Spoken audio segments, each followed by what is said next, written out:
Bismillahirrahmanirrahim. Assalamualaikum warahmatullahi wabarakatuh. Hello, my name is Fahra Tabkia Rahman. I'm from PBI 6B. I want to explain about digital media for teaching and learning. Okay, let's start.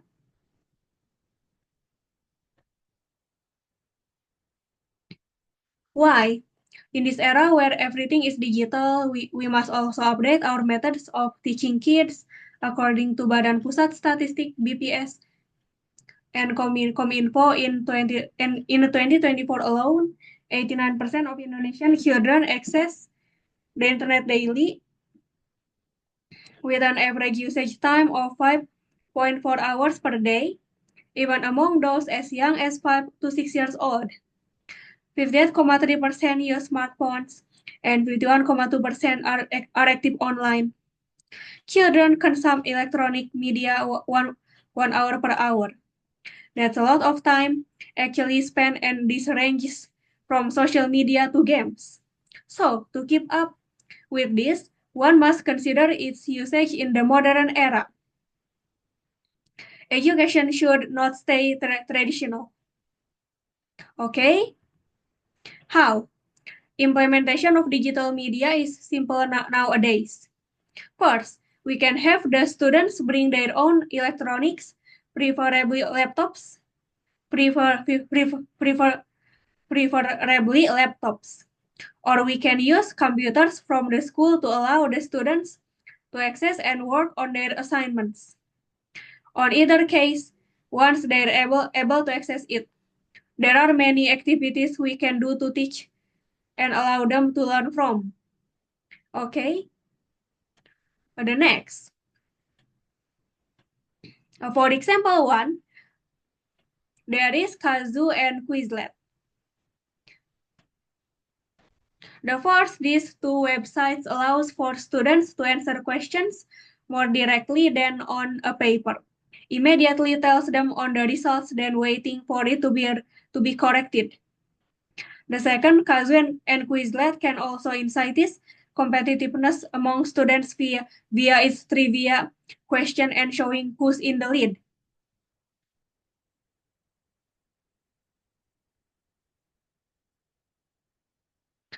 The third, how to implement, simply have the students sit in one direction facing a projector and have them answer the questions shown.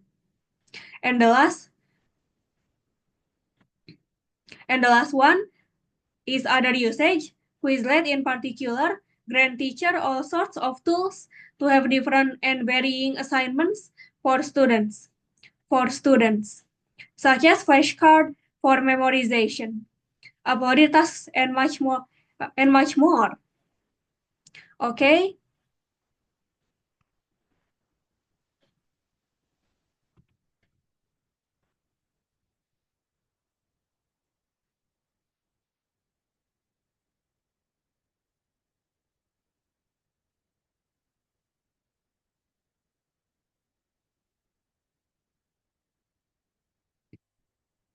The next one is example 2. There is Storybird. The first one is Storybird is a website that allows for the collaboration of writers and artists. It's a digital place where creativity can flourish. The second one is as for students. This can also be a place where they can access books, stories, and fun reads. There are also classroom features as well, which can teach them about writing, gives assignments, or making creative things like poem or stories. The third one is the teachers are also able to be creative with their teachings, creating picture books for younger students, and writing in the materials. The last one is to implement this. Simply create an account as a teacher and share the password with the student to access it. Okay? The next one is example 3. There is Prezi and Google Slides. First, these two examples are a way for teachers to present and teach online, letting them teach subjects without being in class. While Google Slides are more traditional like Zoom, Prezi in particular helps with the presentation of the slideshows using AI in its designing and summarization.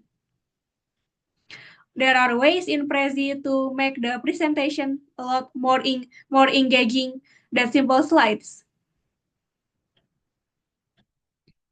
Second, Second, in summary, both Prezi and Google Slides are ideal mediums of presenting a teacher's materials. Third, to implement it, simply create an online group or forum where you can send the schedule and code to classes. Okay? The next one is example 4. There is Adobe Sparks. First, Adobe Sparks are designing tools aimed at mainstream users due to how simple and easy it is to use. It can grant students and teachers alike the ability to design logos, PDF files, presentations, graphics, and even videos. While this website is less of an interactive tools I present thus far, this introduces a lot of technique for beginners in graphic design, with a lot of template, shown color theories, and much more. Third, to use, present it to the class and have them use Adobe Sparks in an assignment. They can take the time to either mess around with it or find tutorials of it online. For teachers, they can also do the same and research it deeper. Okay?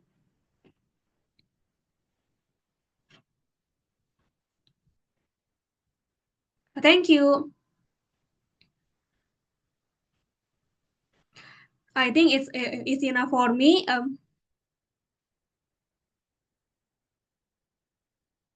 I will close this presentation. I will close this presentation. Thank you. Assalamualaikum warahmatullahi wabarakatuh.